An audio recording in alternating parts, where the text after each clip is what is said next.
It's here. It's happening. You have been asking me for my recommendations of upcoming shows in 2023, and I'm finally ready to tell you. Here they are. Oh my god, hey! Welcome back to my Stagey YouTube channel. If you are meeting me for the first time, hello! My name is Mickey Joe, and I am obsessed with all things theatre. And this is my YouTube channel where I review shows that I have been invited to as an independent theatre critic based here in the UK. If you would like to watch more theatre reviews on YouTube or videos where I discuss news and drama and theatrical goings on, make sure you are subscribed to my channel. I have recently become a full-time YouTuber, which is super exciting, so I have so many exciting plans for 2023. And now that I've finally finished rounding up my thoughts on the shows that I saw last year in 2022, I am now here to tell you about what is coming this year. So this is my video all about the shows I'm excited to see in 2023. Now, there are some plays. Listen, I like plays. Don't think it's just musicals. I do love a play.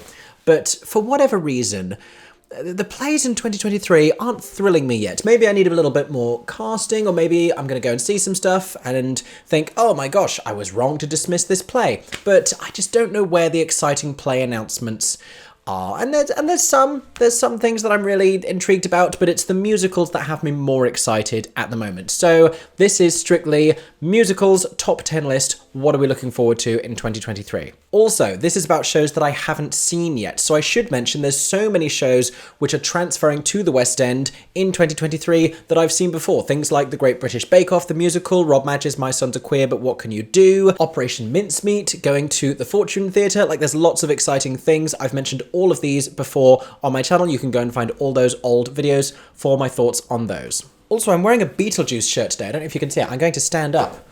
Look at this! Look how cool this shirt is. Look at that. There he is. How cool is this shirt? Now, I'm not wearing this because I know anything about Beetlejuice coming to the West End in 2023. Honestly, I don't. I've now made it sound like I do. But I am manifesting with this shirt because I would like to see it on a London stage, and I know a lot of you would as well. If, in the meantime, you would like to know where I got this shirt, I got it from Summer Everest. So this is an online men's Hawaiian shirt brand. They make these amazing printed shirts with all of these really cool designs of all sorts of different things. You can get some more traditional looking ones. I got one from their Call Me By Your Name range as well. So, you know, there's variety in these shirts. But they messaged me just before Christmas and asked if I wanted some shirts from them. And I was like, honestly, I have too many shirts. I do not need more shirts, but also let me take a look and probably yes. And I really liked them. So I got like 5 new shirts from Summer Everest. So I'm going to chuck the link in the description down below and you can go and check them out and buy some very nice new shirts for less. Because if Beetlejuice actually does make it to the West End, I'm literally wearing the perfect outfit. In the meantime, let's talk about shows that we know are definitely coming to London. Here we go. 10 shows I'm looking forward to in 2023.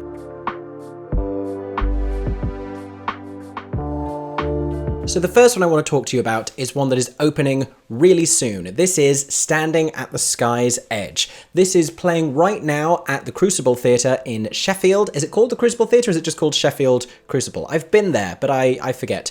But it's playing right now at Sheffield Crucible. I believe its run there has just sold out, but it is going to be making its way to the National Theatre. This is a big deal because we don't get many new musicals at the National Theatre, not nearly as many as we ought to for a theatre that is representative of the country. But finally, they are platforming this exciting new musical. I have heard such great things, like euphorically great things about this show. It's got an amazing cast with people like Alex Young and Maimouna Menon, one of my faves. Rachel Wooding is in this. So many great people are in this cast. I'm really intrigued by the story. Chris Bush has written the book. I've loved so much of Chris Bush's work in the last year. I'm just really excited for this. Hopefully I will get to review this when it's at the National Theatre. They released one of the songs with Maimouna singing it, and it's stirring and it's soulful and it's passionate. And I'm just really excited. This is some of the best word of mouth that I have heard about a show in a very long time. From what I understand, it's kind of jukeboxy,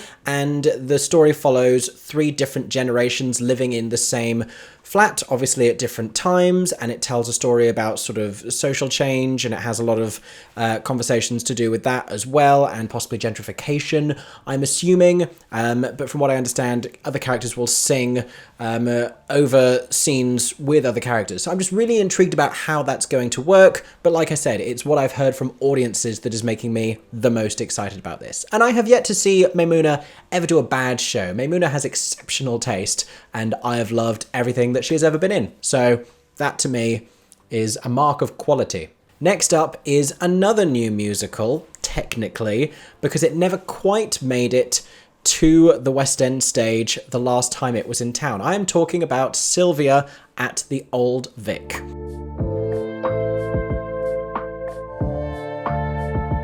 So this, I believe, tells the story of Sylvia, who is the daughter of Emmeline Pankhurst. I think that's correct, because Beverly Knight is going to be playing Emmeline Pankhurst, reprising her role. She played it the last time Sylvia was in London at the same venue, and Sharon Rose of Hamilton is going to be playing her daughter, the titular character, Sylvia. Now, this had something of a fraught experience when it was last in London at the Old Vic.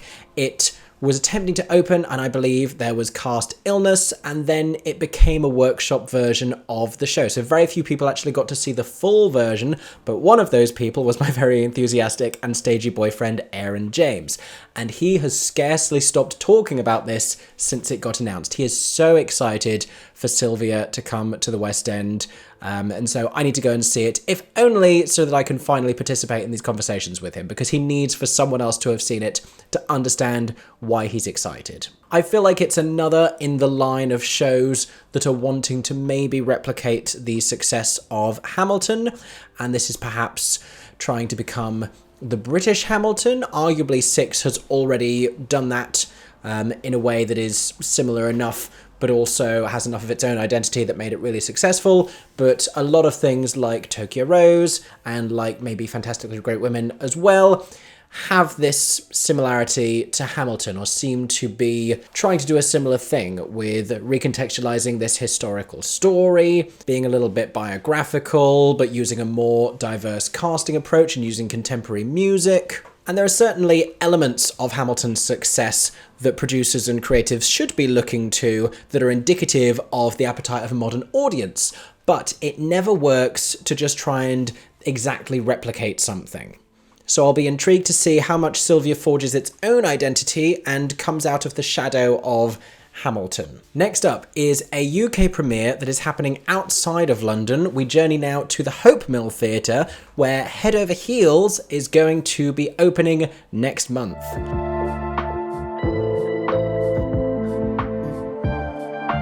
I am really excited about this because I became obsessed with the Head Over Heels cast recording during lockdown. I essentially got so bored at one point I started training to run half marathons for no particular reason other than I could, and there was very little else to do. I did puzzles and I ran half marathons. That's basically what it was. Also made a lot of videos, but outside of those, I had some time to kill. And the thing about the Head Over Heels cast recording is that every single song is a bop, and it just seems fun and queer and joyful, and I'm really excited. It seems like this really creative show. It didn't have the longest run on Broadway, but I feel like I really would have enjoyed it if I got to see it, and the Hope Mill feels like a great venue for that. Did I just say the Hope Mill? The Hope Mill. Hope Mill. It's a mill of hope. The Hope Mill feels like a great venue for that. Manchester has this amazing energy, this amazing queer, youthful energy, so I'm very excited. But I'm also so excited for the cast to be announced, and something tells me it's going to be imminent, and I am hoping we get some amazing voices, because there is so much for great vocalists to dig their teeth into with this really exciting score of music by the Go-Go's. I just realised I haven't been telling you about what this show actually is. If you don't know what Head Over Heels is, this is a jukebox musical using the music of the Go-Go's, but it's not like one of those biopic musicals that tells the story of their life. It is a contrived queer fantasy plot about these people and this royal family who live in this mythical, magical kingdom where everything is regulated by the beat, and you have this villainous character who sets out to destroy everything, and there's a lot of mistaken identity, and and romance, and it's all very queer. It's just fun. It's not the most serious plot in the world, but it's fun, and every single song is a bop. I dare you to disagree with me, because you would be wrong. It's also great for a running playlist. You can run to like every single song on that cast recording. Go, try it now, run, wherever you are. I don't care what time it is. I need to calm down.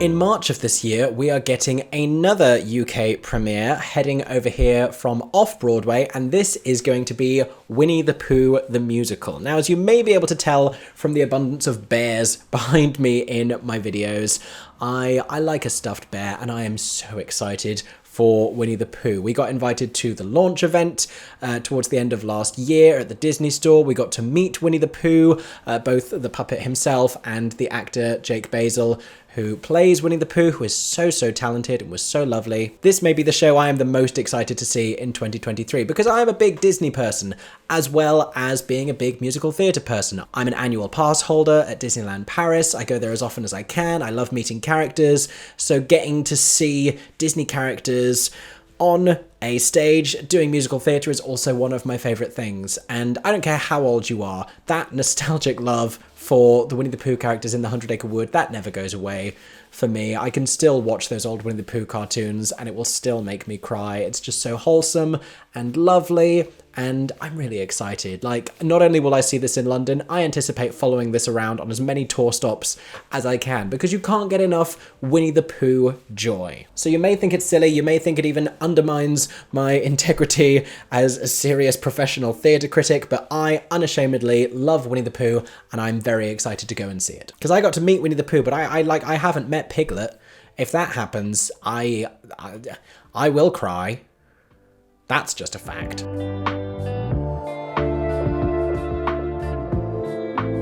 But that is not the only musical based on a cartoon that I am looking forward to this year, because finally the UK is getting a full professional production of SpongeBob SquarePants the Musical. This made a big impression on young theatre kids when it was on Broadway, and technically it has been in the UK, but never in this professional capacity, because it's been performed by a couple of drama schools, and it was also filmed over here in Plymouth. I've mentioned many times before that I went to go and watch the filming. I got to see them film Act 2. You can see me in the filmed version of SpongeBob SquarePants towards the beginning of the first act when they're singing the song about the pirates. They show me in the audience. I'm smiling so wide. I'm having a great time, because it's that kind of a show. It's fun, but it's also deceptively clever, and the way that it's been put together using music from all of these different recording artists and the visuals of that original production. Now, I don't know how similar it's going to be in this new version. It's going to the South Bank Centre in London. It's also going on a full UK tour.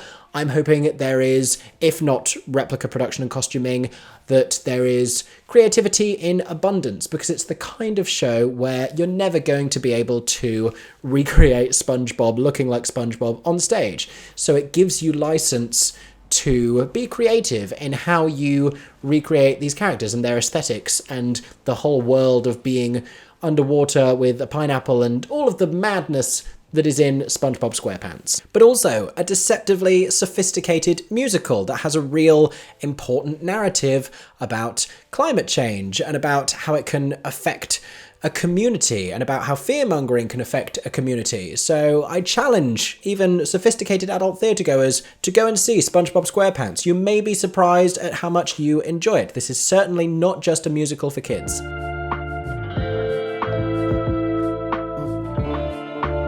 Another show I am looking forward to next year is highly anticipated by many people. I am talking about Guys and Dolls at the Bridge Theatre. Now, even though we've seen Guys and Dolls fairly often here in the UK, it wasn't that many years since the last revival was at Chichester Festival Theatre and then came to the Savoy Theatre and then went to the Phoenix. I saw that a couple of times. This production promises to be quite different indeed, because it is cashing in on the latest theatrical trend and it is using that famous buzzword. This is going to be an immersive production. So like Cabaret at the Kit Kat Club, like Newsies at the Troubadour Theatre in Wembley Park, this promises to offer audiences more than a traditional theatre-going experience. While there are some seated tickets, you are also able to stand in and amongst and mostly around the action of Guys and Dolls, which is a really intriguing concept. But it's one we are seeing pop up everywhere, and certainly the enormous financial and critical success that Cabaret has had has surely prompted producers to look and again try and replicate that kind of a success.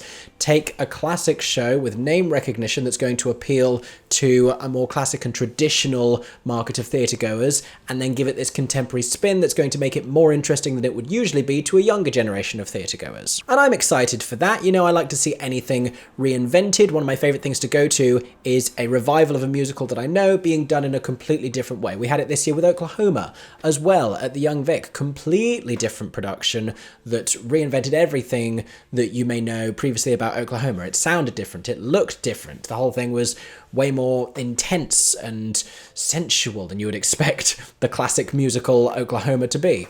So I'm excited for Guys and Dolls to be just as fiery and passionate and completely defy audience expectations. But the thing that's got me really excited about this production is the casting. So even though Oklahoma is transferring from the Young Vic to the Wyndham's Theatre this year, Marisha Wallace will not be reprising her performance as Ado Annie because she is going to be in Guys and Dolls as Miss Adelaide, an iconic musical theatre role and a huge career move for her. This is not only the first time I believe that Miss Adelaide has been played by an actress of colour in a major production, let me know in the comment section if I'm incorrect about that, but certainly in a major Broadway or West End production I can't think of another example recently, but it also represents Marisha getting to take on a really different type of role, and she's funny, she's hilarious. So I'm excited to see her play this classic comedy role that's not just belting diva, which is the box she is so often shoved into by producers and casting directors. Alongside her, you have Celinda Schoenmaker. She can sing literally anything, so I'm excited to hopefully have a Sarah Brown who is going to give you some legit soprano moments and some belting at the same time. If Celinda does not belt in this show, I will have words, because I know she is capable of both, and she sounds so good doing it. And again, another one who is really funny, so hopefully she'll be able to play the nice transformative arc of Sarah Brown very, very well. We also have Cedric Neal, who is going to be giving you Sit Down, You're Rocking the Boat as Nicely Nicely, and I can already hear how thrilling that is going to be, because Cedric Neal, again, is another one of those amazing vocalists. This whole score is going to sound fantastic, because these are all such phenomenal singers. I could talk at length about the cast that has been assembled for this, the choreography, the concept of some of these dancers. There are dancers in this cast, and they would not be in this show unless the choreography is going to be good. So I'm excited for that. I can't tell you how electric I think Guys and Dolls at the Bridge is going to be.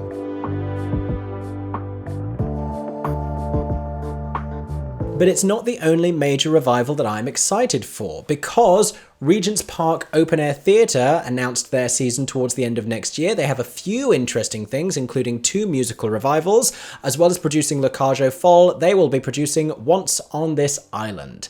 This is another show that was seen recently on Broadway. I think a lot of people were hoping that production would transfer, and that is not what this is going to be. This is going to be a different production, but I'm excited for this to be done at Regent's Park. If you don't know, Regent's Park is an outdoor venue, and they stage all sorts of shows. It doesn't have to be inherently set outdoors, but something like Once on This Island is going to play really well to that environment, and I'm really excited to see what they do with it. This is another one where I need to know casting ASAP, because I have so many fun and great ideas, and I'm actively campaigning, as are many people, to get Chrissy Beamer seen for the role of Timoon. Chrissy is a formidable rising star of a performer. I got to see her last year in Lift, and in Whistle Down the Wind, and in The Witches of Eastwick, and she is such a versatile, thrilling, and committed talent. Chrissy was the young actress who was meant to be replacing Carrie Hope Fletcher as the West End's second Cinderella in Andrew Lloyd Webber's Cinderella before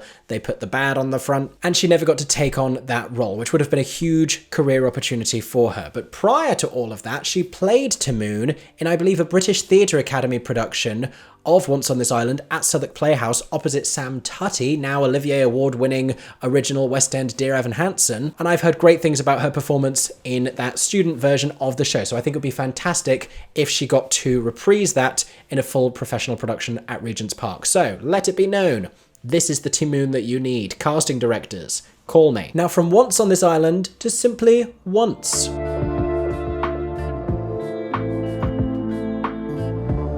This indie folk musical is coming back to the UK next year in more than one appearance. That's right, we're going to be getting Once at least twice. Not only is Once going to be staged in concert at the London Palladium, starring Heather's alumni Carrie Hope Fletcher and Jamie Moscato, which I am excited for, but it is also going to be staged in a comparatively intimate revival at the Barn Theatre in Cirencester.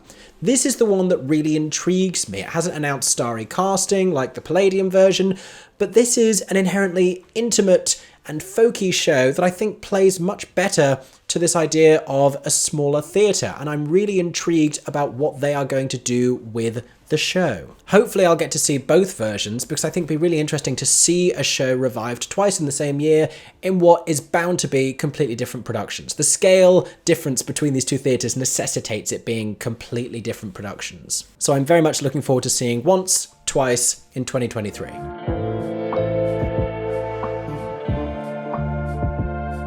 Another musical I'm looking forward to seeing in 2023 is Groundhog Day. So this was a show that originated at the Old Vic a few years ago. It then made its way to Broadway, and it didn't have the best luck on Broadway, and I believe this scuppered potential plans for a West End transfer of the show. So theatre fans were all so excited online when the return of Groundhog Day to the Old Vic was announced last year, and that Andy Carl would be returning as well was just the cherry on the top of this news.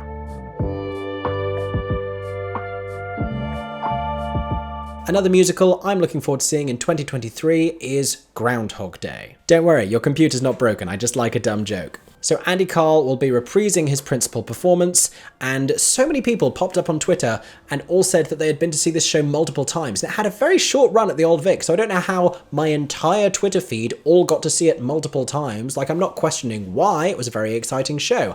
I didn't get to see it, that ranks among one of the great regrets of my life, because I've heard nothing but incredible things, so I will definitely be needing to see it this time around. So that is 2 trips to the Old Vic at least this year, and I don't think I went to the Old Vic at all last year. I think they managed to escape me. That will definitely be changing this year. There are 2 musicals I am very excited to see.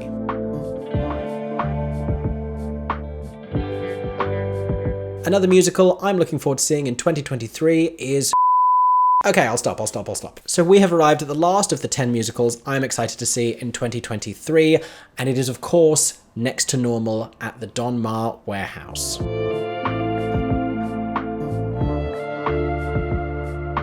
When I tell you, theatre fans in the UK have been waiting years for this production. This was one that I became obsessed with as a musical theatre teenager when it was on Broadway, which was years ago. Next to Normal was this angsty rock musical about family and about mental illness and about psychotherapy and treatment for mental illness and drug abuse, all of these things. It's kind of the heir apparent to Rent via Spring Awakening, but it was this huge force of nature on Broadway. It won Alice Ripley a Tony Award, it won the Pulitzer Prize for Drama, which is a very big deal. I've already spoken in another video on my channel, you can go and watch and find out why it's so exciting that Next to Normal is finally coming to the West End, but essentially it seemed like we weren't going to get it for the longest time, because from what I understand, various different theatres and various different producers have been holding on to the rights for Next to Normal and failing to produce it for some reason. If you had the rights, I don't know why you wouldn't produce it, because it's a great show. But finally, it is going to be appearing at the Donmar Warehouse, a very small, intimate venue. It'll be very intriguing to see what this production is like, and once again, I need to know who is cast, because there are some great actresses here in the UK who could do incredible things with the momentous role of Diana. In any case, it is definitely going to be a very different production from the one that was seen originally on Broadway, so that is very interesting as well. But those have been the 10 musicals I think I am most excited to see in 2023. Are there any that are also coming that didn't make it onto my list? Let us know down in the comments section which show you are the most excited to see this coming year. Are there any shows you already have tickets for? What are you planning to see this year? Let us know. Let's have a chat about all of the upcoming shows. Thank you so much for watching this video. I hope you enjoyed. If you did, make sure to subscribe to my Stagey YouTube channel for plenty more content just like this throughout 2023. I hope that everyone is staying safe and that you have a stagey day.